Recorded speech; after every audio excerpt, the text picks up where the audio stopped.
அம்பலம் தில்லையம்பலம் தென்னாடுடைய சிவனை போற்றி அந்நாட்டவர்க்கும் இறைவா போற்றி ஏகம்பத்துரை எந்தாய் போற்றி பாகம் பெண்ணுறு ஆனாய் போற்றி புளியர்கோன் வெப்பொழித்த புகழியர்கோன் கடல் போற்றி ஆளுமிசை கல்வி தப்பில் அணைந்த பிரான் அடி போற்றி வாழி திரு நாவலூர் வந்தொண்டர் பதம் போற்றி ஊழிமலி திருவாத ஊரத் திருத்தாள் போற்றி ஈராண்டில் சிவஞானம் பெற்றுயர்ந்த மெய்கண்டார் இணைத்தாள் போற்றி நாராண்ட பல்லடியார்க்கு அருள் புரிந்த அருள் நெஞ்சி நற்றாள் போற்றி நீராண்ட கடந்தை நகர் மறைஞான சம்பந்த நிலத்தாள் போற்றி சீராண்ட தில்லை நகர் உமாபதியார் சம்பந்த திருத்தாள் போற்றி போற்றி கைலாய பரம்பரையில் சிவஞான போதநெறி காட்டும் வெண்ணை பயில்வாயினை மெய்கண்டான் சந்ததிக்கோர் மெய்ஞான பானுவாகி குயிலாரும் பொழில் திருவாவடுதுறை வாழ் குருநமச்சிவாய தேவன் செயலாதி மரபுடையோன் திருமரபு நீடூழி தலைகமாக மங்களாம்பிகையுடன் அவர் மகிமாலீஸ்வரர் முக்கண்ணியம்மையுடன் முக்கண்ணப்பர் ஈரோடு திருமுறைக் கழகம் தொண்டர் சீர் பரவுவார் சம்பந்த சரணாலய அடிகள் திருவடிகள் வணங்கி பணி செய்ய உடல்நலம் மனவளம் ஞானத்தெளிவை குருவினிடத்திலும் திருவினிடத்திலும் விண்ணப்பித்து சக்தி விநாயகர் அம்மையப்பர் மூவர் கண்டியம்மன் முருகப்பெருமான் மாணிக்கவாசகர் திருவாசகம் எல்லா அருளையும் வணங்கி நம்முடைய வகுப்பை தொடங்கலாம். திருவாசகத்தில் திருவண்ட பகுதிங்கிற பகுதி, அந்த பகுதியில் அந்த பகுதியை நம்ம கீர்த்தி திருவகவல் நிறைவு செய்துட்டோம். கீர்த்தி திருவகவல் நிறைவு செய்தாச்சு. அதில் கீர்த்தி திருவகவல் நிறைவு பகுதியில் காளியை பற்றிய ஒரு செய்தி இருக்குது. அந்த செய்தியை நாம் தெரிஞ்சுக்கிட்டோம்னா மூணாவது தலைப்புக்கு இன்றைக்கி நாம் போகணும். சரியா? காளியை பற்றிய செய்தி என்னென்னா, தாருகன் என்று ஒரு அரக்கன், தாரகாசுரன் வேற, தாருகன் என்ற அரக்கன், அவனை கொல்வதற்காக துர்க்கை காளியை ஏவுகிறான். தாருகனை கொல்ல துர்க்கை காளியை ஏவுகிறான். காளி அவனுடைய உடம்பை கிழித்து, அந்த தாருகனுடைய உடம்பை கிழித்து அவனுடைய இரத்தத்தை எல்லாம் தரையில் சிந்தும்படியாக செய்கிறான். அந்த தரையில் சிந்திய இரத்தத்தில் இருந்து தாருகன் உருவாகி வர்றான். நாம சொல்றோம்ல, பெட்ல இருந்து இதுபடி என்னது, அந்த ஆர்கன்ல இருந்து அந்த உயிரை எடுக்கலாம், கொண்டு வரலாம். இப்போ அந்த டிஎன்ஏல இருந்து அந்த உயிரை கொண்டு வரலாம். டிஎன்ஏ அந்த அந்த அடிப்படையில் வந்த படம் தான் இந்த ஜுராசிக் பார்க். ஒரு அந்த விலங்கை ஒரு கொசு கடிச்சு ஒரு இடத்துல போய் உட்கார்ந்துருது. அந்த கொசு உடம்புல இருக்கிற அந்த விலங்கின் ரத்தத்தை எடுத்து தான் எதை உருவாக்குறாங்க, டைனோசரை உருவாக்குறாங்க. அது அன்னைக்கு நம்ம காலங்களில், அன்னைக்கு சயின்ஸில் இன்னைக்கு சொல்கிறாங்க, அன்னைக்கு நம்ம கதையில் இருந்திருக்கு. அந்த கொட்டுகின்ற ரத்தத்திலேருந்து யார் வர்றா, மீண்டும் யார் வர்றா, தாருகன் என்ற அசுரன் வருகிறார். அதனால் காளி என்ன பண்ணுதுன்னா, இந்த ரத்தம் கீழே விழுந்ததுன்னா இவன் வந்துக்கிட்டே இருப்பான். அதனால இந்த ரத்தத்தை நம்ம என்ன செஞ்சிடலாம், குடிச்சிடலாம்னு காளி குடிக்குது. காளிக்கு அவனுடைய இயல்பு வந்துச்சு. யாருடைய இயல்பு? தாருகனுடைய இயல்பு உயிர்களை காக்க வேண்டிய காளி உயிர்களுக்கு என்ன செய்கிறார், தீமைகளை செய்கிறார். உயிர்களுக்கு நல்லது செய்ய வேண்டிய காளிக்கு வெறி பிடிச்சு, மறைமல் அடிகளிலே இப்படி எழுதுகிறார், வெறி பிடித்துன்னு எழுதுகிறார். வெறி பிடித்து உலக உயிர்களை அழிக்க போறார். அப்ப சிவபெருமான் தோன்றி அவர் ஒரு கூத்து, அவர் ஒரு நடனம் ஆடுறார். சிவபெருமான் ஒரு நடனத்தை ஆடுறார், கூத்து இயற்றினார். அவளுடைய வெறி அடங்கியது. அந்த காளியை அடக்குகிறார். சிவபெருமான் அந்த காளியை என்ன செய்கிறாரு, அடக்கிறார். அந்த வரலாறு எல்லாம் தான் அந்த கீர்த்தி திருவகவல் கடைசி பகுதியில் இருக்குது. இது ஒரு தேவாரத்தில் இந்த கதையை சொல்றார் ஞானசம்பந்தர். பாருங்க, அந்த கதைக்கும் ஞானசம்பந்தருக்கு சம்பந்தர். அந்த செல்லில் எடுக்க முடிஞ்ச எடுனி வென்றி மிகு தாரகனைன்னு தொடங்குற தேவாரம் ஞானசம்பந்தர் தேவாரம். இந்த கதையை 4 வரியில சொல்லி முடிக்கிறாரு திருஞான சம்பந்தர். வென்றி மிகு தாரகனது ஆறுயிர் மடங்க. கதை புரியுதா?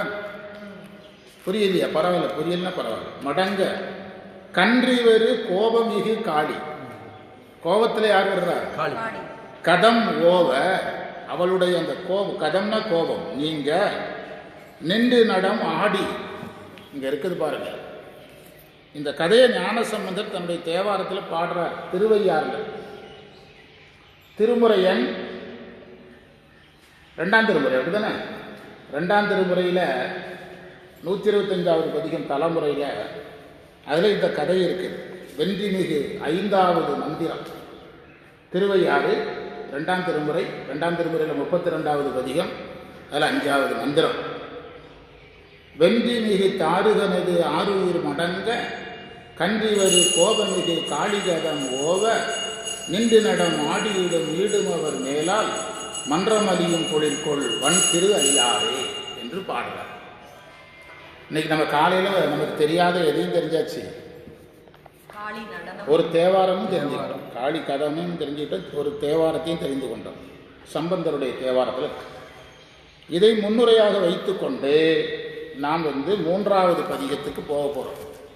3வது பதிகத்தில் ஒரு 25 வரி பாடுங்க. குழந்தைகளுக்கு திருவாசகம் வாங்கி கொடுத்துருங்க. எத்தனை புக்கு வேணும்? இப்போ உங்களுக்கு அடுத்த மாதம் கொடுத்துருவோம். அதான் அம்மா அவங்க புக்கு வச்சுருக்காங்க, அவங்க கோயிலில் விலைக்கு வாங்கி தந்துடுவாங்க. குரூப்பில் போட்டுங்க, குழந்தைக்கு யாராவது கேட்டு வகுப்புக்கு வந்தால் தான் கொடுக்கலாம்.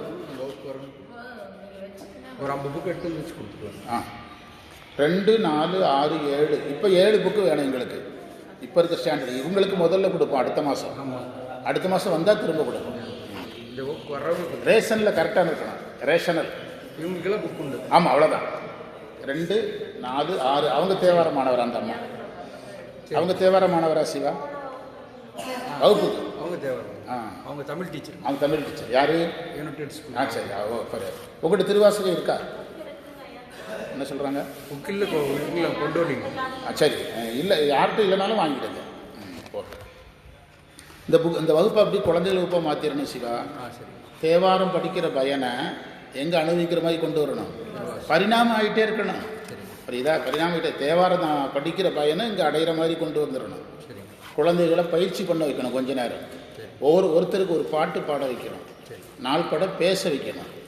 பிறகு இந்த மாதிரி நம்ம பழனிசாமி ஐயா, வீரமணிக்கு ஐயா மாதிரி வர்றவங்க அவங்களுக்கு தான் இதில் நான் பேசுகிறதுல செய்தி கிடச்சிக்கிடமில்ல. குழந்தைகள் வளர்கிறதுக்கு நம்ம துணை நின்னாலே அது பெரியவங்களுக்கு போதுமானது தானே. என்ன சொல்கிறீங்க? அது போதுமானது தானே. குழந்தைகள் தான் கமிட் இல்லாமல் இருப்பாங்க. சமய கல்வி எங்கே தோற்குது சொல்லுங்கள்? 16 வயதுக்குள்ளே முடிக்கலைன்னா தோற்றுறோம். வேதாந்திகள் நம்மளை ஏன் முந்துறாங்கன்னா அவங்க 16 வயதுக்குள்ளே வேதம் படிச்சிடுறாங்க. நம்ம சின்ன வயசில் என்ன படிக்கிறது இல்லை. நம்முடைய திருமுறை படிக்கிறது இல்லை, சித்தாந்தம் படிக்கிறது இல்லை. எப்போ வர்றோம்? இப்போ இந்த குழந்தைகளெல்லாம் யோகம் அந்த வயசில் நம்மலாம் கோயிலுக்கே போகலை. தயிர் சாதம் வாங்கினதோட சரி. ஆமாம், ரிட்டையர்ட் ஆகி வீட்டில் பெருசு எங்கேயாவது போனால் சரின்னு சொன்ன பிறகு அதுக்காக என்ன சொன்னேன்? நானும் அந்த லிஸ்ட்டில் தான் இருக்கிறேன். சமூக சூழல் அதுதான். நான் அடிக்கடி ஒரு டயலாக் சொல்லிக்கிட்டே இருக்கிறேன். வயதானால் எல்லோரும் சிவனடியார் தான். சிவனடியார் ஆக வேண்டிய கட்டாயம். எனக்கு தெரிஞ்ச ஒரு பெரிய கருத்தரங்கத்தில், மாதம் ஒரு முறை நடக்கக்கூடிய கருத்தரங்கத்தில் ரிட்டையர்ட் ஆனவங்க 300 பேர், பாடத்துக்காக வர்றவங்க 300 பேர். மத்தியானம் சாப்பிட்டோன்னே கொரட்டை போட்டாங்கன்னா 5 மணிக்கு எந்திரிச்சு வீட்டுக்கு போயிட்டே இருப்பாங்க. எத்தனை மணி நேரம் தூக்கம்? ஒன்றுமே பண்ண முடியாது. நான் கண்ணால் பார்த்தது. அதனால் இந்த குழந்தைகளை வளர்க்குறதுக்கான வழிகளை பாருங்கள். ஒரு டீமை ரெடி பண்ணுங்கள். நீங்கள் உங்கள் டீம்லேருந்து வரணும், இவங்களும் சேரணும். இவங்க தானே உங்கள் பேராசிரியர், தெரியுதா? ஆமாம், இங்கே இதை பழகணும். ஆமாம், பிற மதத்தவர்கள் எப்படி இருக்கிறாங்க? நீங்கள் பெரியவங்களை வளர்க்கணும்னு கனவு கூட கண்டுறாதீங்க. ஆமாம், அவங்கள வளர்க்க நினச்சிங்கன்னா உங்களை வளர விட மாட்டாங்க. கவனம் வருது. இதில் எதையும் கட் பண்ணிடாதீங்க சிவா. பாடத்தில் அப்படியே போகணும். சரி, அதான் முக்கியம். இன்றைக்கி என்ன படிக்கணும் புதுசாக? திரு அண்ட பகுதி, திரு தில்லையில் அருளியது, சிவனது தூல சூக்குமத்தை வியந்தது, சிவபெருமான் இல்லாத இடமில்லை என்பதை விளக்குவது. இணைக்குரல் ஆசிரியப்பா, திருச்சிற்றம்பலம். பாடுங்க, ஒரு 25 வரி எல்லாரும் சேர்ந்து பாடுங்க.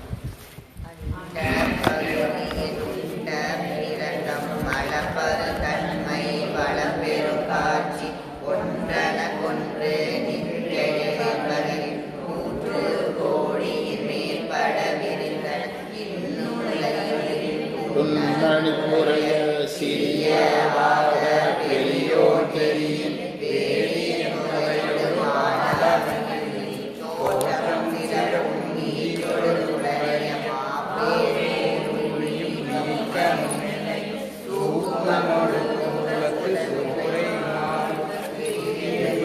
அடியின் கொற்கை உலகன் முழுதும் படைப்போன் படைக்கும் படையோன் படைத்தவை காப்போன் காக்கும் கடவுள் காப்பவை தடைப்போன் தடைப்பவை கருதா கடவுள் அறுவகை சமயத்து அறுவகையோர்க்கும் வீடு வீடாய்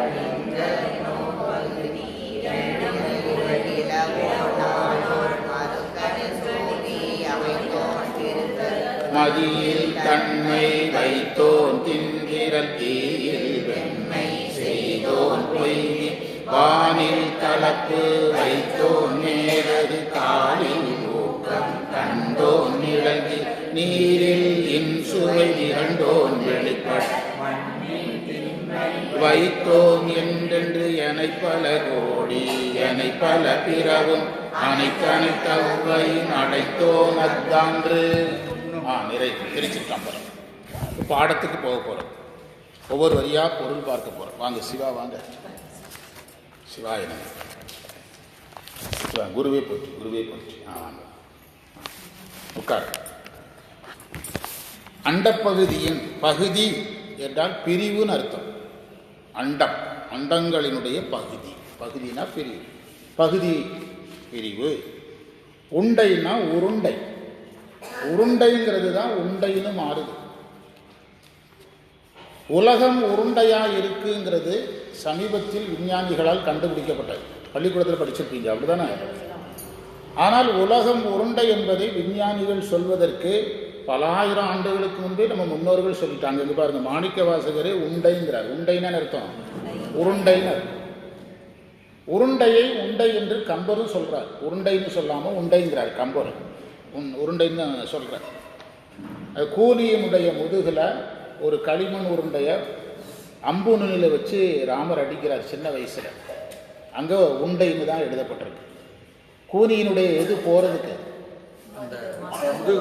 ஆனால் அவள் அதை நம்மளை கேலி செய்தான்னு அது அந்த வஞ்சகம்தான் பின்னால் ராமனை பழி வாங்குறார். சின்ன வயசுலேயே இப்படி அடித்தான்னு சொல்லி பழி வாங்குறார். நல்லது செய்ய போனால் கெட்டதாகத்தான் என்னப்படும், புரியப்படும் என்பதற்கு அது ஒரு இடம். உலகம் உருண்டை என்பதை முதலில் கண்டுபிடித்தவர்கள் நம்ம ஞானிகள். நீங்கள் பைபிளில் இன்னைக்கு வரைக்கும் உலகம் எப்படி தான் இருக்குது? தட்டைன்னு தான் இருக்குது. உலகம் தோசை மாதிரி தட்டையாக இருக்குன்னு தான் எதில் இருக்குது? இந்த டேபிள் மாதிரி தட்டையாக இருக்குன்னு தான் சொல். உருண்டையில் எப்படி உட்கார முடியும்? தட்டையாக இருந்தால் இது நுனியில் உட்கார முடியாதுல்ல, இதில் உட்காரலாம்ல. அப்படி அவங்க ஒரு கற்பனை பண்ணி பைபிளில் என்ன சொல்கிறாங்க? உலகம் தட்டையானதுன்னு சொல்கிறாங்க. உலகம் உருண்டைன்னு நிரூபித்த விஞ்ஞானிகள் அந்த பைபிளுக்கு எதிராக இந்த கொள்கையை பேசினாங்க. அதனால் அன்றைக்கு இருந்த பழமைவாதிகள், பழைய மதவாதிகளால் அவர்கள் கொலை செய்யப்பட்டார்கள். அந்த விஞ்ஞானிகள் 1வது ஆள் கொலை செய்யப்பட்டான், அடுத்தவன் கொலை செய்யப்பட்டான், சொன்னவனெல்லாம் கொலை செய்யப்பட்டான். புரியுதா? வெளிநாட்டில் நடந்ததுங்க. எங்கள் சமய நூல் தட்டைங்குது, நீ எப்படி உருண்டைன்னு சொல்லலாம்னு சொல்லி அது சமயத்துக்கு எதிர்ன்னு சொல்லி கொலை செய்தார். அதில் ஒருத்தன் சொன்னான், நீங்கள் இதை கொல்றதுனால அது என்ன ஆகிறாது, தட்டை ஆகிறாது, நான் சாக ரெடியாக இருக்கிறேன், நீங்கள் கொல்றதுனால உலகம் தட்டையாகாதுன்னு சொல்லிட்டே செத்துருக்கான். அந்த காலத்தில் எவ்வளோ பெரிய விபத்துக்கெல்லாம் நடந்திருக்குது பாருங்க. சயின்டிஸ்ட்டு, நீங்கள் அறிவாளியாக இருந்ததுனால நீங்கள் போராட தயாராக இருக்கணும். நீங்கள் அதிக பணக்காரனாகனா போராட தயாராக இருக்கணும், அறிவாளியானா போராட தயாராக இருக்கணும். புரியுதா? எல்லாத்துக்குமே போராடணும். சுவாமி சிவானந்தா சொல்கிறாரு, நீ சன்னியாசி ஆகிடலாம், வட இந்தியாவுக்கு போனால் சாப்பாடு கிடைக்கும்னு நினைக்கிற. இங்கே நீ படுத்து பாருங்க, இருக்கிற கொசு ஒவ்வொன்றும் தமிழ்நாட்டு ஈக்களை விட பெருசாக இருக்கணும். ஒரு கொசு கடிச்சதுன்னா அதை சன்னியாசிகளை தவிர நம்ம அந்த கொசு கடியை வாங்கவே முடியாது. எல்லா வகையான வாழ்க்கையும் என்னது தான்? போராட்டம். நீங்கள் நல்லவனாக இருந்தாலும் போராடணும், கெட்டவனாக இருந்தாலும் போராடணும், அறிவாளியாக இருந்தாலும் போராடணும், அறிவு இல்லைனாலும் போராடணும், பணக்காரரும் போராடணும். பணக்காரங்க நிம்மதியாக இருக்காங்க நம்ம சொல்கிறோம், அவங்களுக்கு 1000 பிரச்சனை. ஏழையாக இருந்தாலும் போராடணும். அதனால தான் சயின்டிஸ்ட்டுகளும் என்ன செஞ்சுருக்கிறாங்க, அந்த காலத்தில் போராடி இருக்கிறாங்க. அண்டப்பகுதியின் உண்டை பிறக்கம். பிறக்கம்னா மிகுதினர். பெருக்கம் என்பது தான் பிறக்கம் என்று வருகிறது. 70 வருஷமாக திருவாசகம் படிக்கிற யாரையாவது கூப்பிட்டு வாங்க, இதுக்கு பொருள் சொல்லிடுங்க. இந்த ஒரு 25 வரிக்கு நான் இனிமேல் திருவாசகமே பேசலை. இந்த குழந்தைகள் இன்னைக்கு கொடுத்து வச்சிருக்குது. என்ன சொல்கிறீங்க? இந்த குழந்தைகளுக்கு இது தெரிய கொடுத்து வைத்திருக்கிறது. உண்மையில் இந்த குழந்தைகளுக்கு ஒரு யோகம். நான் பெரியவங்களுக்கு தப்பாக நினைக்கக்கூடாது. பெரியவங்களுக்கு பாடம் எடுக்கிறத குழந்தைகளுக்கு இருக்கிறதா விரும்புகிறேன். என்ன காரணம்னா, அவங்க தான் 40-50 வருஷத்துக்கு அதை என்ன செய்வாங்க, எடுத்துகிட்டு போவாங்க. ஒரு சின்ன வயதுக்காரங்க சமயத்துக்கு வந்தாங்கன்னா அவங்களுக்கும் பயன்படும், அடுத்தவங்களுக்கு பயன்படும். பெரியவங்க சமயத்துக்கு வந்தால் அவங்களுக்கு மட்டும்தான் பயன்படும், இன்னொருத்தருக்கு என்ன செய்ய முடியாது, பயன்படுத்த முடியாது. அதனால் இளைய தலைமுறையே ரொம்ப முக்கியம். அளப்பெரும் தன்மை, அண்டம் அளப்பெரும் தன்மை தான் இருக்குது. அளப்பு அது அளக்க முடியாததாக இருக்குது. நீங்கள் டிஸ்கவரி சேனல் பார்த்தீங்கன்னா தெரியும். அந்த டிஸ்கவரி சேனலில் வரக்கூடிய சயின்டிஸ்ட்டுகள் என்ன சொல்கிறாங்கன்னா, நாங்கள் இன்னைக்கு இந்த பிரபஞ்சத்தை படம் எடுக்கிறோம் அரிய கருவிகளை கொண்டு, நாளைக்கு எடுத்தால் வேறு மாதிரி தெரியுதுங்கிறாங்க. அது என்ன செய்ய முடியல, மெஷர் பண்ண முடியல, மாறுது. மெஷர்மெண்ட்டே பண்ண முடியல. இன்னைக்கு பார்த்தா ஒரு மாதிரி இருக்குது, நாளைக்கு பார்த்தா நீங்கள் பேப்பர்லாம் வருது இல்லை, புதிதாக ஒரு சந்திரனை கண்டுபிடித்தாங்க, புதிதாக ஒரு கோளை கண்டுபிடித்தாங்க அப்படின்னு வருது. ஒரே நாளில் 5 சந்திரன் வந்ததுன்னு இப்போ ஒரு செய்தி வந்தது சமீபத்தில். ஒரே நாளில் 5 சந்திரனை பார்த்துருக்காங்க. ஒரு வாரத்துக்கு இருக்குது பாருங்கள். நீங்கள் திருவாசகம் பேசணும்னா இதெல்லாம் தெரியாமல் பேசக்கூடாது. திருவாசகம் பேச இது வேணும்னு சொல்லலை, இது தெரியாமல் பேசக்கூடாதுங்கிறேன். ஆமாம், ஒரே நாளில் 5 சந்திரனை பார்க்கலாம். எத்தனை நாளைக்கு இன்னும்?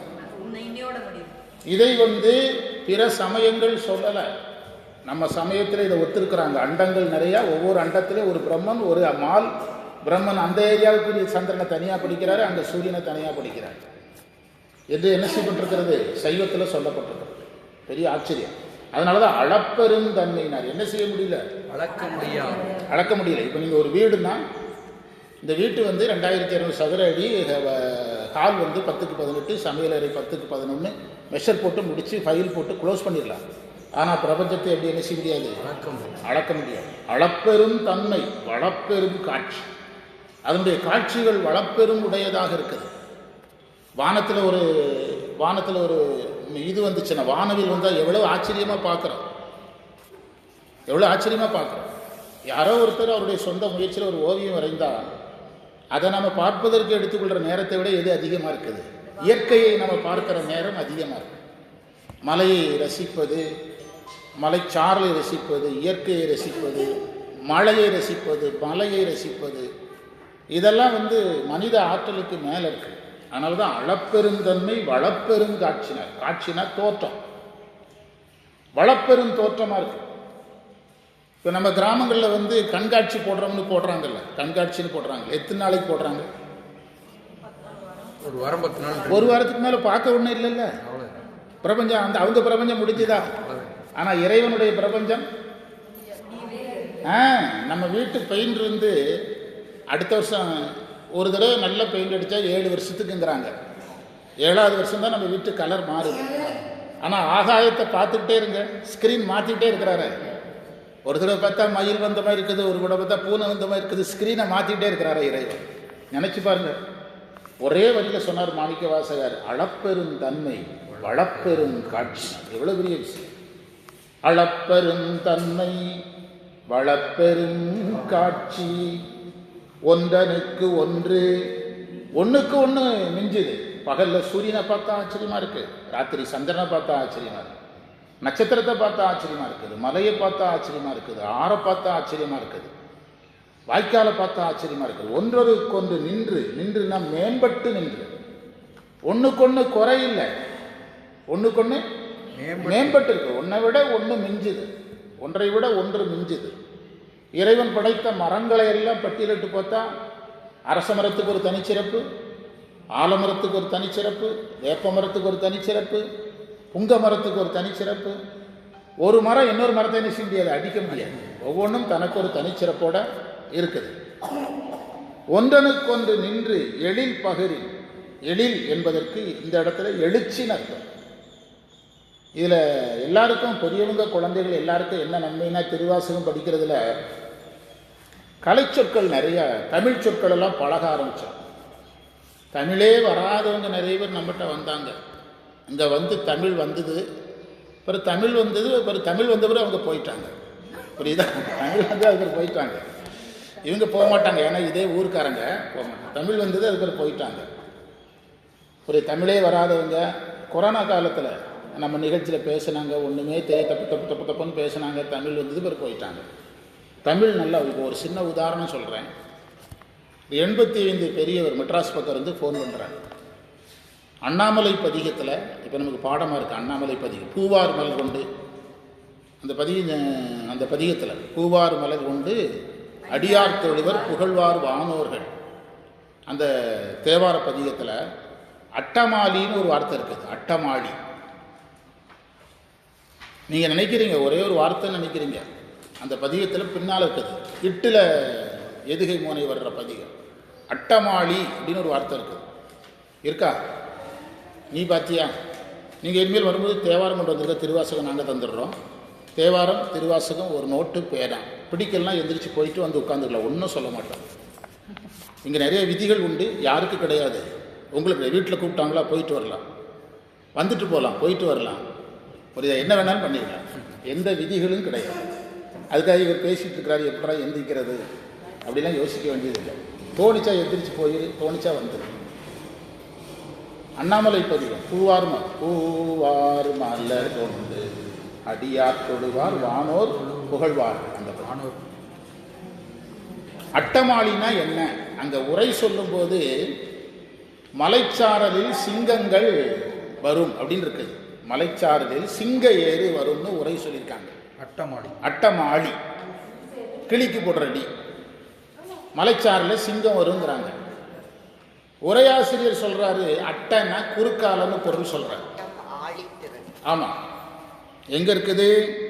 ஆமா, அது அட்டமாளிங்கிறது இங்க பிரிச்சு போட்டிருக்கிறாங்க. மூலத்துல அட்டமாளி அப்படின்னு இருக்குது. இங்க தான் பிரிக்கிறோம். இப்போ நீங்க பிழை திருத்தும் போது பிரிச்சா வருது, இல்ல அப்படி மூலத்துல அட்டமாளின்னு இருக்குது. அவர் பிரிச்சு போட்டிருந்தா குழம்பி இருக்க மாட்டார். புரியுதா? அட்டமாளி, அட்டமாளினா என்ன பொருள் கேட்கிறார். அதற்கு பிறகு இந்த ஆளிங்கிறதுக்கு பொருள் பெரிய பிரச்சனை கிடையாது. ஆனா அட்டம்ங்கிறதுக்கு பொருள் எடுக்கணும். அட்டம்னா பொதுவாக நம்ம என்ன பொருள் எடுப்போம்? எட்டுன்னு பொருள் எடுப்போம். ஆனால் அந்த எட்டு பொருளுங்கிறது அங்கே வராது. நமக்கு ஒரு டிக்ஷனரி ஒருத்தர் கொடுத்தார்ல, அதில் பார்த்தாச்சு இல்லை. இப்போ என்கிட்ட இன்னொரு டிக்ஷனரி இருக்குது, அதில் பார்த்தாச்சு இல்லை. யாழ்ப்பாணம் கதிரவேல் பிள்ளை டிக்ஷனரியில் இல்லை. பிறகு இன்னொரு டிக்ஷனரி அபிதான சிந்தாமணியில் இல்லை. தேவார புக்கில் அட்டை அப்படின்னா குறுக்காலன்னு போட்டிருக்காங்க. கடைசியில் தேடி தேடி பார்த்தா அட்டமாளிங்கிறது சிவபெருமானுக்கு பெயர்ன்னு இருக்கு, ஈசன்னு பெயர் இருக்குது. கடைசியில் அது என்ன செய்ய வேண்டியது வருதுன்னா தலைவன் நகர்த்த வேண்டியது வருது. தலைவன் நகர்த்தி சிங்கத்தை எதனுடைய தலைவன் நகர்த்தணும்? விலங்குகளுக்கு தலைவனாகி சிங்கம்னு அதை நகர்த்தணும். எவ்வளவு பெரிய வேலை இருக்கு. அவர் முடியலை, மெட்ராஸ்லேருந்து இங்கே போன போடுறாரு எனக்கு. நான் பிறகு இது அவருக்காக எல்லா வேலையும் போட்டு அரை மணி நேரம் வேலை செஞ்ச பிறகு ஒரு ஃபைனலுக்கு வந்தோம். என்னதுன்னா இந்த இடத்துல என்னது, அதாவது விலங்குகளின் தலைவனாக இருக்கிறதுனால இந்த அடைமொழி யாருக்கு வருது? அட்டமாளி என்பது சிவன் பெயர்னு இருக்கு, சிவன் பெயர்னு இருக்குது. ஆனால் இந்த இடத்துல அட்டமாளிங்கிறது அட்டமாளிங்கிறது சிங்க ஏறுன்னு உரை சொல்லுது தர்மயாதின உரையில். ஆனால் அவங்க இப்போ இவ்வளவு விஷயம் இருக்குது எதில்? அது பிறகு சார் இப்போ தான் சார் எனக்கு பேசலாம் நம்பிக்கை வருதுங்கிற, நானே பயந்துட்டேன் இதை பார்த்துங்கிறார். எதுக்காக சொல்கிறோம்னா உங்களுக்கு என்ன கிடைக்கும்? தமிழ் சொற்கள் நிறைய பழகலாம். அதைத்தான் ஒன்றனுக்கொன்று நின்று எழில் பகரின் 101 கோடியின் மேற்பட விரிந்தன. அதாவது 101 கோடிக்கு மேல இருக்குதுங்கிறார். 101 கோடிக்கு மேலாக மிகுதிப்பட்டு கிடக்குது இந்த அண்டம். புவனங்கள் பல, அண்டங்கள் பல என்று பலவாக விரிந்து கிடக்குது. அது எத்தனை கோடிக்கு மேல? இந்த 101 கோடிங்கிறது என்ன அர்த்தம்னா எத்தனைனே சொல்ல முடியலன்னு அர்த்தம். தமிழில் எப்போவுமே அதிகமாக ஒரு நம்பர் சொன்னால் வரையறுக்க முடியலன்னு அர்த்தம், மிகுதின்னு அர்த்தம். தசரதனுக்கு மனைவி 3 தான், 60,000ன்னு சொல்லுவாங்க. கதை சொல்கிற நம்ம தமிழ் வாத்தியார்கள் 60,000 தான். பெரிய மனிதர்களுக்கு எல்லாத்தையும் 60,000 சொல்லணும். எதையும் சொல்லிவிட்டானு நம்ம ஆளு. ஆமாம், தேர் 60,000, அமைச்சர்கள் 60,000 அப்படி சொல்லணும். இதே தான் இங்கே இந்த எல்லாத்தையுமே சொல்லும்போது அதிகமாக சொல்லுவாங்க. லட்சம் கோடின்னு சொன்னால் நம்ம நெகிதின்னு பொருள் எடுக்கணும், வேற பொருள் எடுக்கக்கூடாது. புரியுதா? 101 கோடியின் மேற்பட விரிந்தன. எவ்வளோ விரிந்து கிடக்கு? 101 கோடிக்கு மேலே விரிஞ்சு கிடக்கு. அழகான ஒரு உதாரணங்க, இல்முளை கதிர். இப்போ இது எதுக்கு மாணிக்க வாசகர் சொன்னாருங்கிறது தான் கேள்வி. என்ன சொன்னார்? இது வரைக்கும் அண்டம் இருக்குது, அது உருண்டையாக இருக்குது, அது பெருசாக இருக்குது, அளவிட முடியாதா இருக்குது, வளமாக இருக்குது, அதனுடைய காட்சி ஒன்றுக்கு ஒன்று மேலாக இருக்குது, நெடிச்சு உடையாக இருக்குது. எத்தனை இருக்குது? 101 கோடிக்கு மேலே இருக்குது, மேம்பட விரிந்தன. இப்போ இதை எதுக்கு சொன்னாருன்னு கேட்கணும். அங்கே தான் நம்ம ஆட்கள் பாடுவாங்க, அண்ட பகுதியின் உண்டை பிறக்க பாடு, 500 வருஷம் பாடு. எங்களுக்கு என்ன புதிய பாடிக்கிட்டே இது பொருள் தெரியாமல் பாடி என்ன பண்ண போகிறோம்? அவரே கண்டிஷனை போட்டு வச்சிருக்காரு, சொல்லிய பாட்டின் உணர்ந்து. ஆமாம், இதை ஏன் சொன்னாருங்கிற கேள்வியை கேட்டுக்கிட்டு. இதை எதுக்கு சொன்னார்னா, இந்த அண்டத்தை எடுத்துட்டு போய் சிவபெருமான் கூட ஒப்பிட போறார். இப்போ மாணிக்கவாசகர் யார் கூட? அண்டத்தை எடுத்துட்டு போய் சிவபெருமானோட ஒப்பிட போறார். எப்படி இந்த அண்டத்தை நான் சிவபெருமானிடத்தில் ஒப்பிட்டால் இந்த அண்டம் எப்படி எனக்கு தெரிகிறதுன்னு ஒரு உதாரணம் சொல்ல போறார். நம்ம வீடுகளில் ஜன்னலை திறந்து வச்சிருப்போம்ல, காலை நேரங்கள் கிழக்கு பக்கம் ஜன்னலை திறந்து வச்சிருப்போம். சூரிய ஒளி எதுக்குள்ள வரும்? வீட்டுக்குள்ள வரும். நம்ம வீடு கூட்டுறோன்னு வச்சுடுங்க, அந்த டஸ்ட் எல்லாம் எது வழியா வெளியேறும். அப்போ அந்த சூரிய ஒளியில எது தெரியும்? அந்த டஸ்ட் எல்லாம் தெரியும்ல. அந்த டஸ்ட்டுக்கு சமமா யாரோட ஒப்பிட்டா? இறைவனோட ஒப்பிட்டா இந்த அண்டங்கள் எல்லாம் அந்த அந்த வெளிச்சத்தில் தெரியுது பாருங்க, அணுக்கள், துகள்கள், அதற்கு ஈக்குவல்ங்கிற. என்ன முடியாது ஒரு பக்கம் அற்பம். ஆமா, சிவபெருமானுக்கு முன்னால தூசு, எண்ண முடியாதது ஒன்று. அதுதான் 101 கோடின்னு அடிச்சிட்டாரு. அற்பமா போச்சு. யாருக்கு முன்னால? சிவபெருமானுக்கு முன்னால அற்பமா போச்சு. இப்போ நான் 5 ஏக்கர் நிலம் வச்சிருக்கிறேன். எங்கள் ஊரில் யார்கிட்டையுமே 5 ஏக்கர் இல்லைன்னா யார் பணக்கா? நான் தான் நாட்டாம. இன்னொரு ஊருக்கு போகிறேன், 1000 ஏக்கருக்கு தோப்பு வச்சிருக்கிறாரு. அப்போ நான் யாராயிடுறேன்? நான் 0 ஆயிடுறேன். அவருக்கு முன்னால் 0 ஆயிடுறேன். உண்டா இல்லையா? சிவபெருமானுக்கு முன்னால் இவ்வளவு பெரிய மாணிக்கவாசகர் சொல்கிறத பார்த்தா எதை புகழ போகிற மாதிரி தெரிஞ்சது? அதை டம்மி பண்ணுறதுக்கு தான் புகழ்ந்து டம்மி பண்ணிட்டார். சிவபெருமானோட அதை கம்பேர் பண்ணி காட்டுறனுங்க.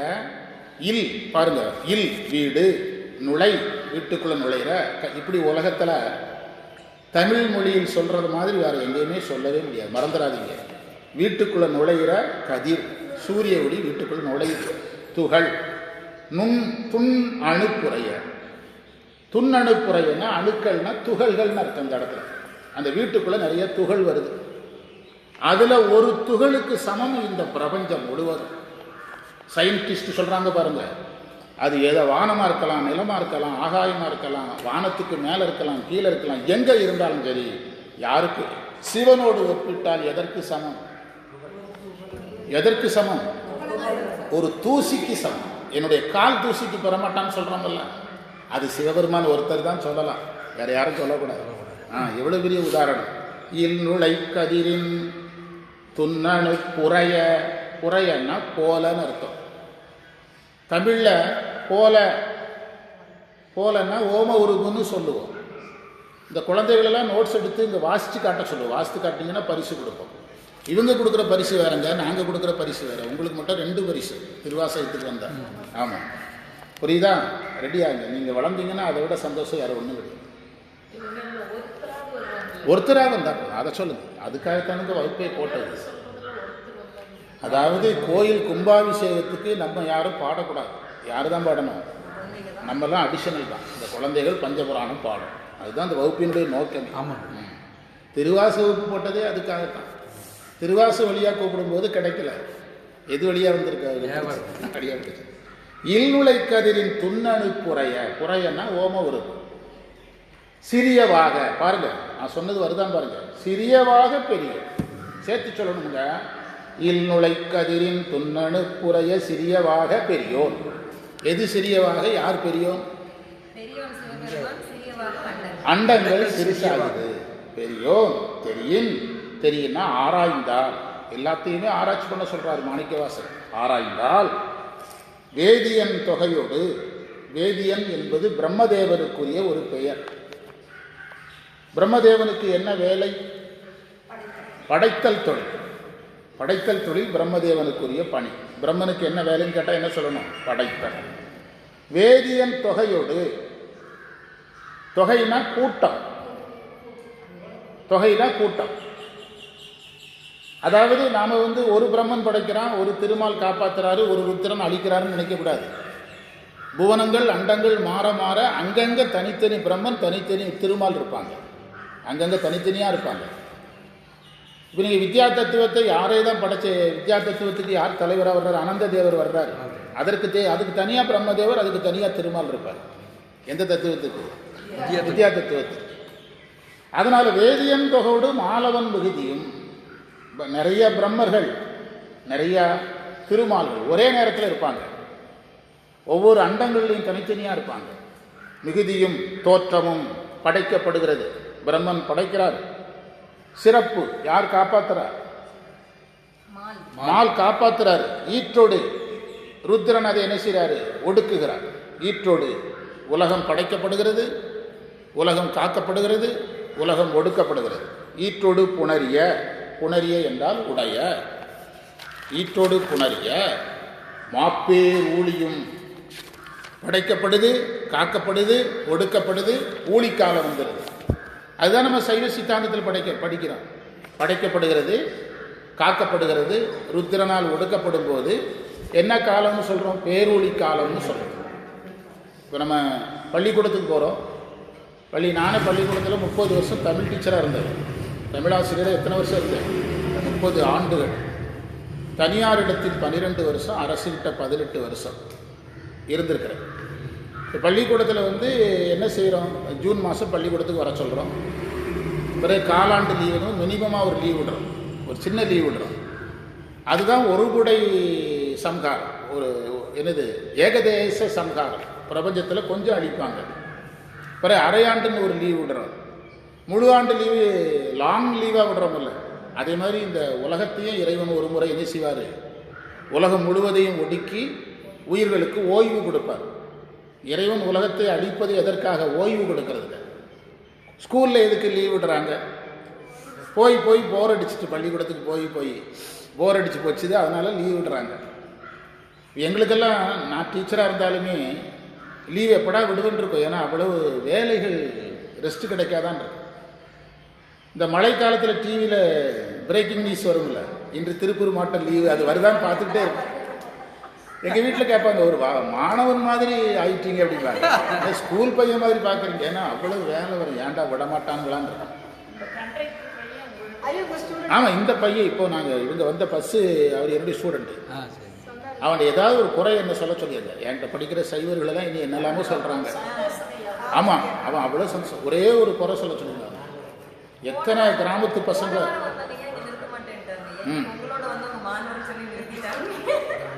அதாவது பயன்படுத்துகிறாங்க, என்னையே அடிக்கிறாங்க. நான் அதனால தான் சொன்னேன், நான் சைவனே இல்லைன்னு. சைவன் சொன்னாதான் அடிப்பீங்க.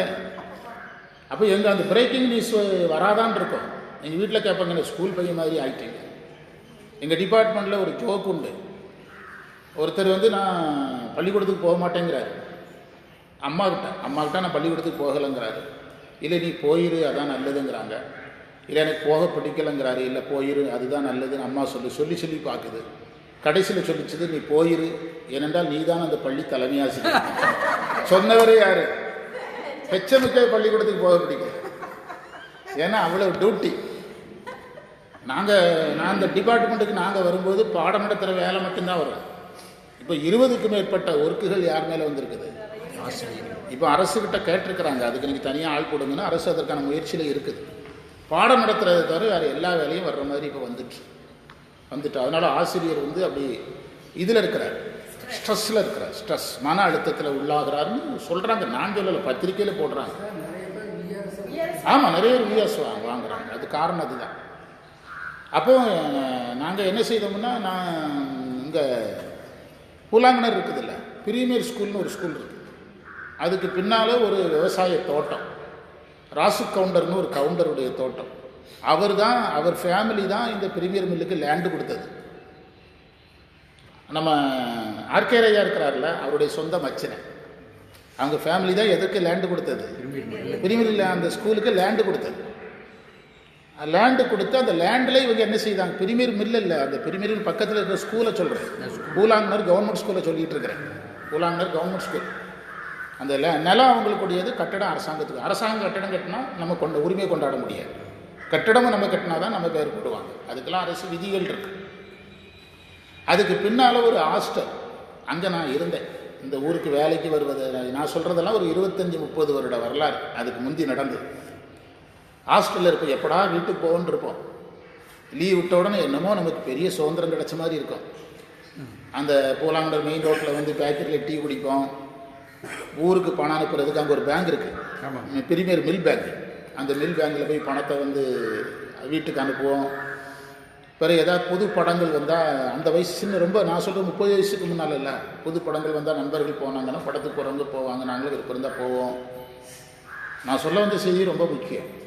என்ன செய்தி நான் வாங்கி சிவா வாங்க, அந்த லீவ் விட்ட உடனே சந்தோஷமாக இருக்குங்க. ஆனால் ஒரு வாரத்துக்குள்ளே எது திறக்கணும் போல இருக்கும், பள்ளிக்கூடம் திறக்கணும் போல. உங்களுக்கு அது தானே, ஸ்கூலுக்கு போகணும் போல இருக்கும். எங்களுக்கு என்ன பிரச்சனைன்னா, பள்ளிக்கூடத்தில் இருந்தோம்னா தண்ணி கொண்டானா கொண்டு வர ஆள் இருக்கும். நோட்டை வாங்கிட்டு வானா ஓடுவான், ஃபேனை போடுனா போடுவான், லைட் ஆஃப் பண்ணால் ஆஃப் பண்ணுவான், வகுப்பே வேலை செய்யும். வீட்டில் வந்து நீங்கள் இந்த வாத்தியார் வேலையை ஸ்கூலில் வச்சுக்கிடுங்க அப்படிம்பாங்க. வீட்டில் வந்து அவங்க ஒரு குடும்பத்தில் என்ன வேலை செய்யணுமோ அதை சொல்லுங்கள், பள்ளிக்கூடத்தை எங்கே கொண்டு வராதிங்க, ஸ்கூலுக்கு கொண்டு வராதிங்க அப்படின்னு சொல்லுவாங்க. ஆமாம், ஓட முடியாது. என் பையன்கிட்ட அவன் ஸ்கூலில் படிக்கும்போது, அம்மா ஊருக்கு போகுது, நம்ம 2 பேரும் அங்கே இருக்கிறோம் அப்படின்னு சொல்லுவான். அவன் சொல்லுவான், ஒன்று என்னையும் அம்மா கூட அனுப்பிடு, இல்லைன்னா நீ தனியாக இருந்துக்கம்பா. காரணம் கேட்டால், ஸ்கூல் பையன்கிட்ட வேலை வாங்குற மாதிரி நீ வாங்குவா. ஃபேனை போடு, லைட்டை போடு, தண்ணி எடுத்துகிட்டு வா, லைட் ஆஃப் பண்ணு, பேனை கீழே விழுந்துட்டு எடு. அதை கூட குனிஞ்சு எடுக்க மாட்டோம் நாங்கள், பென்சில் கீழே விழுந்துட்டு எடு. இந்த வேலையே வேண்டாம், ஒன்று நானும் அம்மாவும் போயிடுறோம் ஊருக்கு, நீ தனியாக இருந்துக்க, இல்லைன்னா போக வேண்டாம். எந்த காரணத்தை கொண்டு என்னை யாரு கூட இருக்க சொல்லாத அப்படின்னு இங்கே பையன் சொல்லுவான். ஒரு வாரத்தில் அது வெறுத்துரும். அது வந்து என்ன காரணம்னா, ஒரு வருடத்துக்குள்ள அது நடக்குது. ஆனால் பல பிறவிகள் பிறந்து இறந்து இந்த உயிர் சோர்ந்துடும். அந்த நேரத்தில் தான் இறைவன் அந்த உயிருக்கு ரெஸ்ட் கொடுக்குறார். அதனால தான் எதற்காக பேரூழி நடக்கிறதுனா, உயிர்கள் எல்லாம் ஓய்வெடுக்க, ஆசிரியரும் மாணவரும் ஓய்வெடுக்க முழு ஆண்டு லீவு போல இந்த உலகத்தை லீவ் விடணும்னா அழிக்கணும், அப்போ தான் லீவ் விட முடியும். இந்த உலகத்தை அழிச்சாதான் உயிர்கள் ரெஸ்ட் எடுக்க போகும். நீங்கள் காலையில் பின்வாசலை திறந்து லைட்டை போடுங்க, கோழி எந்திரிச்சு வந்துடும். கோழி வராமல் இருக்கணும்னா லைட் அணைக்கணும். அதே மாதிரி தான் பிரபஞ்சத்தை எல்லாம் ஆஃப் பண்ணணும், எதுவுமே இயங்கக்கூடாது. அப்போ தான் எது ரெஸ்ட்டுக்கு போகும். கொஞ்சம் லேசாக தெரிஞ்சதுன்னா ஏடிஎம் சென்டரில் போய் நிற்பான் நம்ம ஆள். பிரபஞ்சத்தில் எல்லாத்தையும் ஒடுக்கி ஏடிஎம் மட்டும் ஒடுங்கலன்னா அங்கே போய் வரிசையில் நிற்பான். இவனை நம்பி ஒரு வேலையும் செய்ய முடியாது. அதனால பிரபஞ்சத்தில் எல்லாத்தையும் யாரும் அழிச்சிருவார், இறைவன் அழிச்சிருவார். அதைத்தான் இதில் சொல்றார், பேரொளி. ஆமா, மாப்பேர் ஒளினார். என்ன அழகான வார்த்தை, பேரொளியும் நீக்கமும். நீக்கமும்னா எப்படி ஏப்ரல் மே லீவ் விட்டுட்டு எப்போ ஸ்கூலை தொடங்குறாங்க, ஜூனில் அதுக்கு பேர் தான் நீக்கம்னா படைக்கிறது, திரும்ப படைக்கிறது. இதெல்லாம் சித்தாந்தத்தில் கஷ்டப்பட்டு படிக்கிறவங்க. மாணிக்கவாசர் இவ்வளோ சிம்பிளாக சொல்லிட்டு போயிட்டே இருக்கிறார். ஏன் சித்தாந்தம் இதுவும் ஒத்து போகுதுன்னா, சித்தாந்தமும் ஆகமத்திலேருந்து தான் வந்திருக்குது. மாணிக்கவாசகரும் எதிலிருந்து தான் சொல்கிறாரு, ஆகமத்திலேருந்து தான் சொல்கிறார். நீக்கமும் அப்படியே திரும்ப படைக்கிறாங்க. படைத்த உடனே நம்ம ஏடிஎம்ல போய் நிற்போம். நீக்கமும் நிலையும், நிலையினா காப்பாற்றுறதுன்னு அர்த்தம். நிலையினா அர்த்தம் காப்பாற்றுதலும். சூக்கமோடு நீக்கமும், சூக்கமோடு, சூக்கம்னா நுண்மைன்னு அர்த்தம். சூக்கம் என்பதற்கு சிறிய அல்லது நுண்மையான, தூலம் பெரிய அல்லது பெரிதான.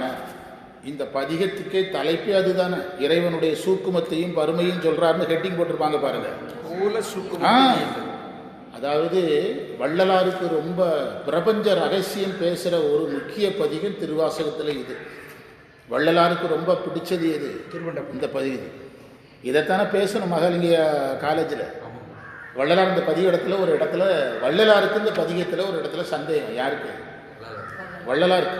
மாணிக்க வாசகத்தை எனக்கு பொருள் சொல்லுங்கன்னு கேட்குறாரு. அது இந்த பதிகத்தில் பின்னால் வருது. எனக்கு இந்த இடத்துக்கு பொருள் சொல்லுங்கன்னு வள்ளலார் யார்கிட்ட கேட்குறாரு? அதைத்தான் மகாலிங்கா காலேஜில் நான் பேசுகிறேன், ஒரு தடவை பேசுகிறேன். எல்லாம் சயின்ஸ் முழுசும் இதில் வந்துடும். சூக்கமொடு தூலத்து நுண்மையும் பருமையும் உடைய சூறை. சூறைனா சுழல் காற்று, சூறை காற்று அல்லது சுழல் காற்று. இந்த குழந்தைகளெல்லாம் எழுதி அவங்க பொருள் சொல்றதுக்கு அனுமதிக்கணும். அந்த இந்த சூறை, சுழல் காற்று, ஆமா, நீக்கம், படைப்பு, அப்படி சொன்னா பரிசு. புரியுதா? அடுத்த வகுப்புல கேட்டோம்னா சொல்ல வைக்கணும். குழந்தைகளுக்கு அந்த மாதிரி வாய்ப்பு கொடுக்கலாம். எங்க எந்திரிச்சு போற டென்ஷன் ஆயிட்டானா வந்துருவானா? போயிட்டு பயமா இருக்கா? மாணிக்க வாசகருக்கும் வள்ளலாருக்கும் இடையில கால இடைவெளி சுமார் 1500 ஆண்டு. மாணிக்க வாசகர் பாடிட்டு போன பிறகு வள்ளலார் திருவாசகத்தை படிச்சு இப்படி பேசுறாரு. ரெண்டு பேருக்கு கால இடைவெளி 1700 வருஷத்துக்கு முன்பு மாணிக்க வாசகர் வர்றாரு. வள்ளலார் இப்பதானே 200 கொண்டாடினாங்க. வள்ளலார் 200 இப்பதான், அதனாலதான் 1500 சொல்றேன். 1500 ரெண்டு பேருக்கு இடையில இவ்வளவு கால இடைவெளி. வள்ளலார் பின்னால மாணிக்க வாசகரை எடுத்து படிக்கிறார். படிக்கும்போது அவருக்கு இந்த மாதிரி கேள்விகள்லாம் வருது. அவருக்கு இன்னொரு கேள்வி சொல்றேனே, வள்ளலாருக்கு இன்னொரு கேள்வியை சொல்றேனே. அதாவது அந்த வள்ளலார பெரும்பாலும் அடிக்கிறாங்கல்ல, அதை வச்சு ஒரு பாட்டு இருக்குது. பொன்பட்ட மேனையில் புண்பட்ட போதில் வாத ஊரர்தம் நெஞ்சம் என்பட்டதோ இன்று கேட்ட என் நெஞ்சம் இடிபட்டதேன்னு ஒரு பாட்டு பாடுறாரு. யாரு? வள்ளலார். அதுக்கு என்ன அர்த்தம் தெரியுமா? உங்களுடைய மேனி பொன்னார் மேனி, அதை அந்த பயில பெரம்ப வச்சு என்ன செஞ்சிருக்காங்க? அடிச்சிருக்காங்க. பொன்பட்ட மேனியில் அடிச்சு விட்டாங்க, சிவபெருமான அடிச்சு விட்டாங்க. வந்திருக்கிறது சிவன் தெரியாது, அடிச்சு விட்டாங்க. பொன்பட்ட மேனியில் புண்பட்ட போதில். அதை யார்கிட்ட போய் சொல்றாங்க? மாணிக்க வாசகர் சொல்றாங்க. சாமி, இந்த மாதிரி சிவபெருமான் உங்களுக்கு உதவுறதுக்காக வந்தார், சிவபெருமானையே அடிச்சு விட்டாங்க அப்படின்னாரு. மாணிக்க வாசகர் என்ன பாடுபட்டிருப்பார்? வள்ளலார் கற்பனை பண்றார்.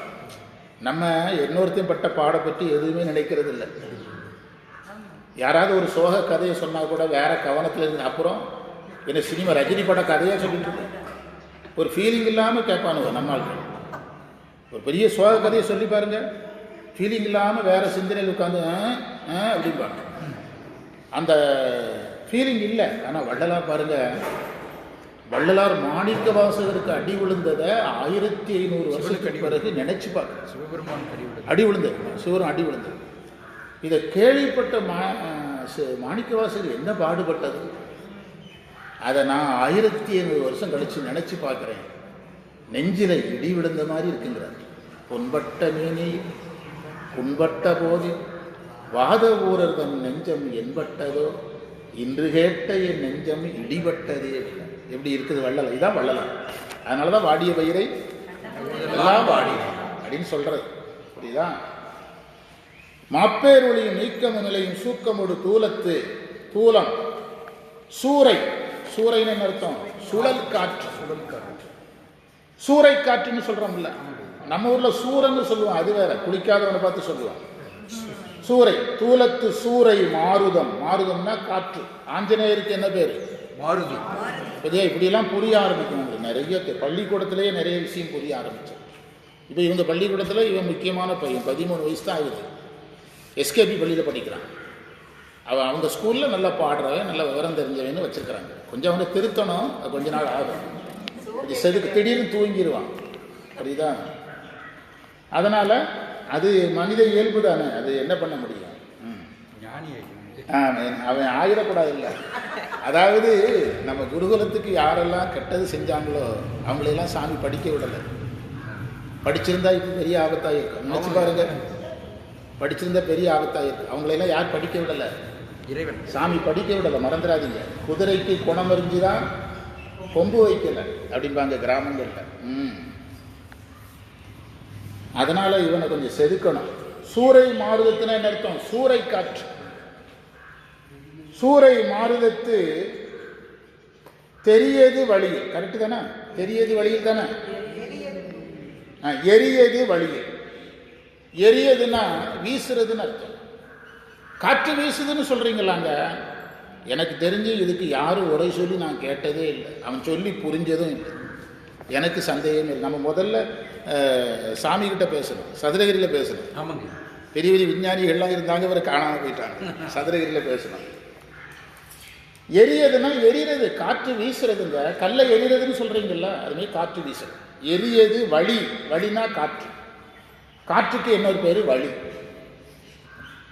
சுவை ஒளி ஊறு ஓசை நாற்றம், சுவை ஒளி ஊறு ஓசை நாற்றம், அந்த இடத்துல வர்றதில்ல. வழிங்கிறது காற்றுக்கு. அதை காற்று வீசுது. இந்த இடத்துல என்ன அர்த்தம்னா, பெரிய சூறை காற்று அடிக்கும் போது, பெரிய காற்று அடிக்கும் போது சின்ன காற்று எதுக்குள்ள சிக்கிக்கிடும்? சின்ன காற்று அதுக்குள்ள சிக்கி சுழலும். எதுக்குள்ள சிக்கி சுழலும்? பெரிய காற்றுக்குள்ள சின்ன காற்று சிக்கி சுழலும். அதான் கொட்கன்னா சுழலன்னு அர்த்தம். சுழல. பெயர்க்கும் குழகன், பெயர்க்கம்னா மாற்றுகின்றன்னு அர்த்தம். பெயர்க்கும் குழகன். அதில் இருக்கிற உரையை நான் உங்களுக்கு உரையை அப்படியே படித்து காட்டுறேன். அதில் உங்களுக்கு ஏதாவது சந்தேகம் வந்தால் நீங்கள் கேட்கலாம். உரையை மட்டும் ஒரு தடவை படிச்சுட்டு போகட்டா? சரிங்க. கவனி. ஒன்றற்கொன்று மேற்பட்டு நின்ற எழுச்சினை சொல்லுமிடத்து 101 கோடியின் மிகுதிப்பட பரந்தனவாகிய அண்டப்பிரிவுகளின் திரண்ட வடிவின் பெருக்கம், அளத்தற்கரிய தன்மையும் வழப்பமாடுடைய பெரிய தோற்றமும், மனைனா வீடு, நான் அதை என்னுடைய லாங்குவேஜில் சொல்லியிருப்பேன். மனையில் புகும் ஞாயிற்றின் கதிர், ஞாயிற்று கதிர்னா கதிர் பொருந்திய அணுக்களை ஒப்ப சிறியனவாக தோன்றுமாறு பேரளவினை உடையவன். அண்டத்தை சிவனோடு ஒப்பிட்ட அண்டங்கள் துகள் அப்படின்ட்டார் பெரியோர். அதுக்கு பிறகு அடுத்த பகுதிக்கு பொருள் சொல்றது. அந்த பொருளெல்லாம் உங்களுக்கு படிச்சு காட்டுறேன். ஆராய்ந்து பார்த்தால் வேதியன் தொகையும் நான்முக கடவுளின் கூட்டத்தோடு திருமாலினுடைய கூட்டமும் படைப்பும் நிலையும் எல்லாமே வந்துதான். காப்பும் நிலையினா காப்பும், அவை முடிவு அடையக்கூடிய மிகப்பெரிய ஊழிக்காலமும், அது நீந்துகையும் நிலை பெறுதலும், இதையெல்லாம் ஒரு கற்பனை பண்ணி பார்த்தா இது எப்படி இருக்குன்னா, நுண்மையுடன் பருமையும் வாய்ந்த சுழல் காற்றினுடைய வீச்சில் அகப்பட்ட சின்ன காற்று சுழல்ற மாதிரி இந்த இயக்கங்கள் எல்லாம் யார் கையில் இருக்குது? சிவபெருமான இடத்துல இருக்கு. புரியுதா? இந்த இயக்கங்கள் எல்லாம் எதற்கு சமங்கிறாரு? சிவபெருமான் ஒரு பெரிய புயல் காற்று. ஆமா, இதெல்லாம் ஒரு சின்ன காற்று. இந்த இயக்கங்கள் எல்லாம் குழகன் இளையவனாக இறைவன் இருக்கிறான். அப்படிப்பட்ட இறைவனாக இறைவன் இருக்கிறாரு. அதற்கு அடுத்த பகுதிக்கு நாம போகணும். அதுக்கு என்ன வருது? தூலத்து சூறை மாறுவதற்கு தெரியது வழியை கொட்க பெயர்க்கும் குழகன் முழுவதும் அனைத்தையும் இனி அடுத்த பகுதிக்கு போக போறோம். இப்ப பிரபஞ்சத்தை யாரோடு ஒப்பிட்டு யாரை பெருசா காட்டினாரு? சிவனை பெருசா காட்டினார். பிரபஞ்ச இயக்கத்தை சிவனோடு ஒப்பிட்டு யாரை பெருசா காட்டினாரு? சிவனுடைய இயக்கத்தை பெருசா காட்டினார். இனி கடவுள்களை போக்கஸ் பண்ணிட்டு கடைசியில் டம்மி பண்ணுவார். புரியுதா? கடவுள்களை பெருசா காட்டுவார், கடைசியில் யாரை பெருசா காட்டுவார்? சிவபெருமானை பெருசா காட்டுவார். மாணிக்கவாசகர் இப்படி ஒரு கட்டமைப்பு மிகப்பெரிய ஆச்சரியம், யாராலுமே முடியாத ஒரு ஆச்சரியம். படைப்போம், படைப்போம்னா யாரு? முழுவதையும் படைக்கக்கூடிய பிரம்மம்.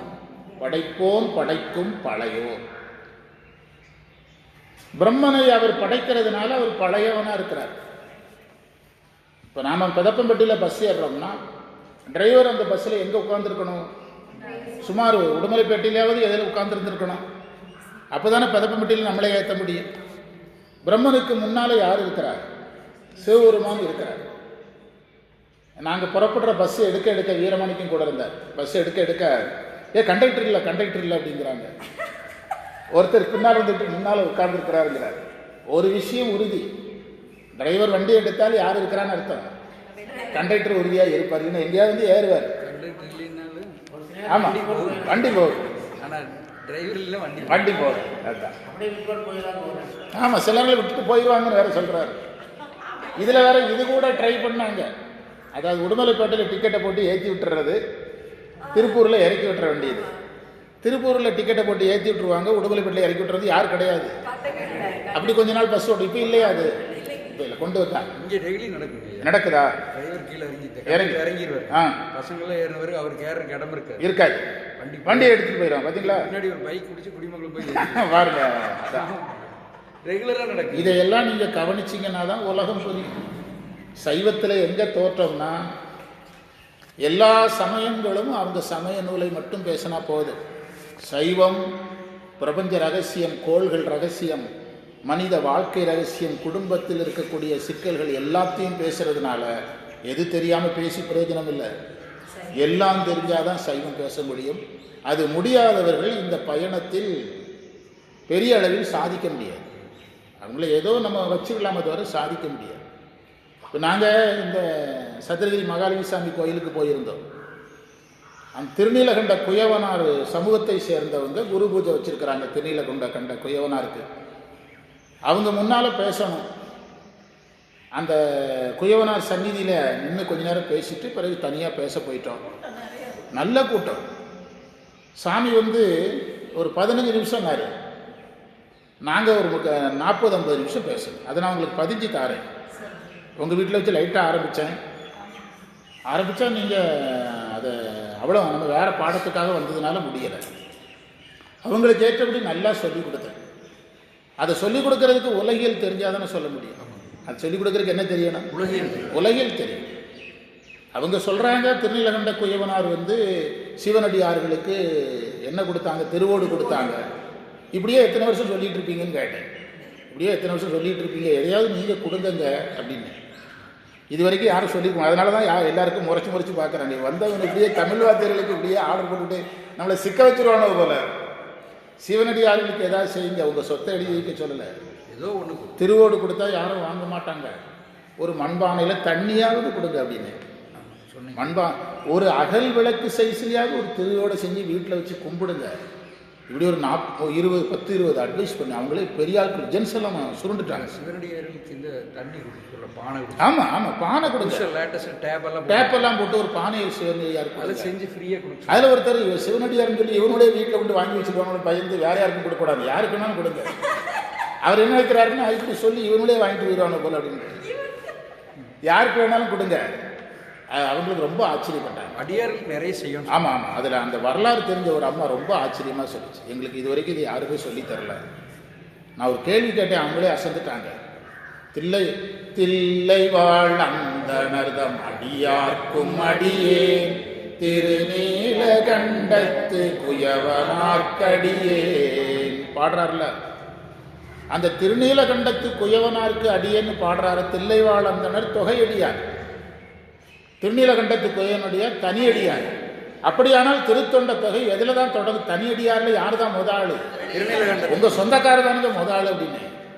ஆனால் அவங்களுக்கு இப்படியே ஒரு 10 பாயிண்ட் எடுத்து கொடுத்தேன். ஆமாம், அதுக்கு நமக்கு என்ன தெரியணும்? மனித வாழ்க்கை, பஞ்சபூதங்கள் தெரியணும், பிரபஞ்சம் தெரியணும், சயின்ஸு தெரியணும், எல்லாமே நமக்கு என்ன செய்யணும்? தெரியணும். தெரிஞ்சாதான் உங்கள்கிட்ட நடராஜர் வழிபாடு சொன்னாங்க ஐயா. நடராஜர் வழிபாடு. ஆமாம், நடராஜர் வழிபாடு செய்யணும். நீங்கள் தானம் பண்ணணும். நீங்கள் நடராஜர் வழிபாடு செய்யணுங்கிறத அவங்களுக்கு யாருமே சொல்லிக் கொடுக்கல. திருநீலகண்டத்து குயவனார் கும்பிட்டது நடராஜரை மட்டும்தான். அவங்க சிவனை கும்பிட்றாங்க. சிவனை கும்பிட்றதோட எதையும் கும்பிடணும், நடராஜர். அதை அவங்களுக்கு சொல்லிக் கொடுத்தேன். இந்த கண்டபத்து படிக்க சொன்னேன். கண்டபத்து படிக்க சொன்னேன். நீங்கள் குலாலர் தானே, குலாப்பத்து இருக்குது உங்களுக்கு தனியாக அப்படின்னு. குலாலருக்கு என்ன பத்து இருக்குது? குலாப்பத்து இருக்குது. அதில் ஒரு நம்மாட்கள் ரொம்ப யோசனை பண்ணுற ஆட்கள் நம்மாட்கள். குலாப்பத்துன்னா அது குயவர்களுக்குரியதான ஒருத்தர் கேட்குறாரு. அதே மாதிரி வார்த்தை இருக்கா இல்லையா? இன்னொரு செய்தி, குலாப்பத்து பாடினது எங்க? சிதம்பரத்தில். இவங்க திருநீலகண்டத்து குயவனார் வளர்ந்தது எந்த ஊரில்? சிதம்பரத்தில். திருநீலகண்டத்து குயவனார் வீட்டுக்கு இறைவன் போகும்போது திருவோடும் கோவணத்தோடையும் போறாரு. அந்த பதிகம் எப்படி தொடங்குது? ஓடும் கவந்தியுமே தொடங்குது அந்த பதிகம். உறவென்றுட்டு ஏதோ ஒரு வகையில் ஒரு பிரசண்டாவது மாணிக்கவாசகருக்கு இவருடைய வரலாற்று தாக்கம் இல்லாமல் இந்த பதிகத்தில் இந்த செய்தி வந்திருக்க முடியாது. ஆமா, டீ ரெடி ஆயிட்டா? வந்துடும். ஓடும் கவந்தியுமே உறவென்றிட்டு உள்கசிந்து தேடும் பொருளும் சிவன்களே என்று தெளிந்து கூடும் உயிரும் குமண்டையிட கொனித்தடியில் ஆடும் குலாத்திலை. இந்த குலாத்திலை தான் குலாலர் தில்லைன்னு சொல்லி படிக்க வச்சிருக்கிறேன். நீங்க திருவாசகம் படிக்கலைனாலும் குலாப்பத்து படிக்கணும், சரியா அப்படின்னு சொல்லியிருக்கிறோம். எப்படியாவது எல்லாரையும் அனுசரித்து படிக்க வைக்கணும். டீ குடிச்சிட்டு நல்லா ஒரு 10-15 நிமிடம் அதிக நேரமே ஓய்வு கொடுக்குறோம், வரலாம், சரியா? போயிட்டு வாங்க. குழந்தை மேல் ஞாபகம் வச்சுடுங்க. அடுத்த தடவை உங்களுக்கு திருவாசகம் கொடுத்துடணும். அடுத்த தடவை வருஷத்துக்கு பேர்லாம் எழுதி வச்சுடுங்க. சிவகுமாரி எழுதி வச்சுடுங்க. பரிசு கொடுக்கணும். நீ எத்தனை புக்கு